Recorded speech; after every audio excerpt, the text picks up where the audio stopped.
নমস্কার বন্ধুরা, ব্রাক তাণ্ডব ক্রিকেট চ্যানেলে আপনাদের স্বাগত। মুম্বাই ইন্ডিয়ান্স টিম ওইটা কি করলো? তারা না করলেও পারত পাঞ্জাব সুপার কিংসের লগে। 5 বারের চ্যাম্পিয়ন মুম্বাই ইন্ডিয়ান্স দল তারা অলরেডি প্লে অফ রেস থেকে বাইর হয়ে গেছেন, কিন্তু পাঞ্জাব সুপার কিংসকে সর্বনাশ করে দিলেন। দেখো, পাঞ্জাব সুপার কিংস যদি ওই ম্যাচ জিত তাহলে তারা কোয়ালিফাই করার সুবিধা অনেকটাই থাকতো, কিন্তু মুম্বাই ইন্ডিয়ান্স দল তাদেরকে কোয়ালিফাই করার জন্য অনেক টেনশনের মধ্যে ফেলে দিচ্ছেন। বন্ধুরা, আজ মুম্বাই ইন্ডিয়ান্স দল জিতলেও যে এমন একটা তারা প্লে অফ রেসে বা কোয়ালিফাই করতো তা নয়, কিন্তু খেলা তো খেলা। আজ মুম্বাই ইন্ডিয়ান্স দল দেখিয়ে দিলেন যে আইপিএলে কোনো দলের পক্ষ নেব না, ম্যাচ যত সময় চলবে তত সময় খেলা যাবে।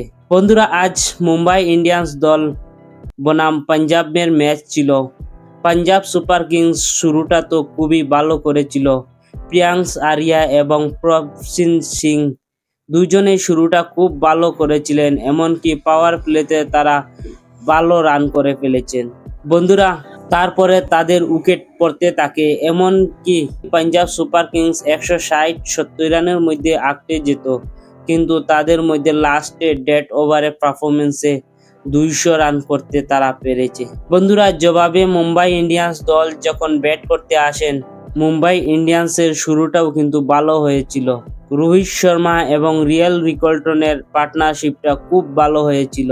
বন্ধুরা, যখন রিয়াল রিকল্টন উমারজাই আউট করেন এবং রোহিত শর্মাকে চাহাল আউট করেন, চাহাল কিন্তু ব্রিলিয়ান্ট একটা স্পিন বল করেছিলেন, আর ওই বলে রোহিত শর্মা আউট হয়ে গেলেন। তারপরে আমরা ভাবছিলাম এই ম্যাচটা পাঞ্জাব সুপার কিংস হয়তো জিতে যাবে, কিন্তু তিলক বর্মার নামে ওই ছেলেটা এসে সব কিছু তছনছ করে দিলেন। বন্ধুরা, এই ম্যাচের মধ্যে অনেক নাটক হয়েছিল। এক সময় লাগছিল পাঞ্জাব সুপার কিংস জিতবে, আবার এক সময় লাগছিল মুম্বাই ইন্ডিয়ান্স দল জিতবে। ডেড ওভারে যখন 30 বলে 70 রান লাগে, তখন মনে হয়েছিল পাঞ্জাব সুপার কিংস ম্যাচটা জিতে নিবে, কিন্তু তিলক বর্মাকে তারা আউট না করতে পারায় তিলক বর্মা কিন্তু কি বিধ্বংসী ইনিংস খেললেন। তবু শেষ ওভার কিন্তু ম্যাচটা গড়ায়, তারপরেও তিলক বর্মা শেষ পর্যন্ত 2টি ছক্কা মারে ম্যাচটি জয় করে দেন। বন্ধুরা, এই ম্যাচ মুম্বাই ইন্ডিয়ান্স জেতার টার্নিং পয়েন্ট হচ্ছে তিলক বর্মার ওই 33 বলে 75 রান করছেন, ওটাই হচ্ছে মুম্বাই ইন্ডিয়ান্স দল জেতার টার্নিং পয়েন্ট। দেখো বন্ধুরা, খেলা তো খেলাও হয়, হার জিত থাকবে, কিন্তু পাঞ্জাব কিংসের এখন কোয়ালিফাই করাটা অনেক কষ্ট হয়ে গিয়েছে। দেখুন, তার পিছনে এখনো রাজস্থান রয়্যালস এবং সিএসকে, চেন্নাই সুপার কিংস দুটি দল আছেন, অথচ দুটি দলেরও 11 ম্যাচ খেলেছেন, এখনো তাদের কাছে বাকি ম্যাচ পড়ে আছে। এই দুই দলের মধ্যে যদি কোনো দল চলে যায় তাহলে পাঞ্জাবের জন্য কোয়ালিফাই করাটা অসম্ভব হয়ে দাঁড়াবে, কিন্তু তাদের ভাগ্যটাই খারাপ, কারণ শুরু ম্যাচগুলাতে কি পারফরমেন্স 1 নম্বরে ছিলেন, এখন তারা বর্তমানে 4 নম্বরে আছেন, তবে তাদের কাছে ম্যাচ নাই বললেও চলে।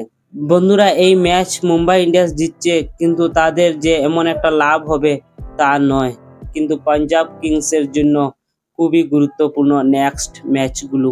বন্ধুরা, এই ছিল আজকের আলোচনা, আর অবশ্যই আপনারা মতামত কমেন্ট বক্সে লিখে জানাবেন মুম্বাই ইন্ডিয়ান্স দল পাঞ্জাব সুপার কিংসকে যে হারিয়েছে এটা ঠিক করছে কি না।